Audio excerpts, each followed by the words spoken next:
In today's video, I'm going to teach you how to auto-hide full keyboard access in iPhone. Alright, so I'm starting right here on my iPhone, and the first thing I'm doing is opening up the Settings app. I tap on that gear icon, give it a moment to load, and once I'm inside, I'm looking through the list of options on the screen. From here I scroll down until I see accessibility, and once I find it I tap on it to go inside. Now I'm in the accessibility menu and I keep scrolling down through the list until I spot keyboards and typing. When I see it I tap on keyboards and typing, and that takes me into the section where keyboard accessibility features are located. Alright, now that I'm here I tap on full keyboard access. This opens up the settings related to using an external keyboard, and from here I tap on auto hide to manage how it behaves. Now I can see the auto hide toggle, so I tap it to turn it on. Once that's enabled, I set the number of seconds for it to auto hide by adjusting the timing to my preference.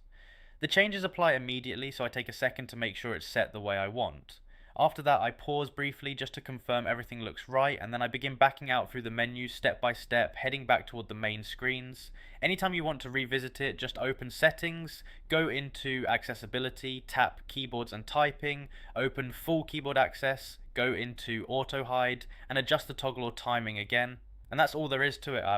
You've now seen how to enable auto hide for full keyboard access on your iPhone, and once you've gone through it once, it becomes quick and easy to return and adjust whenever you need.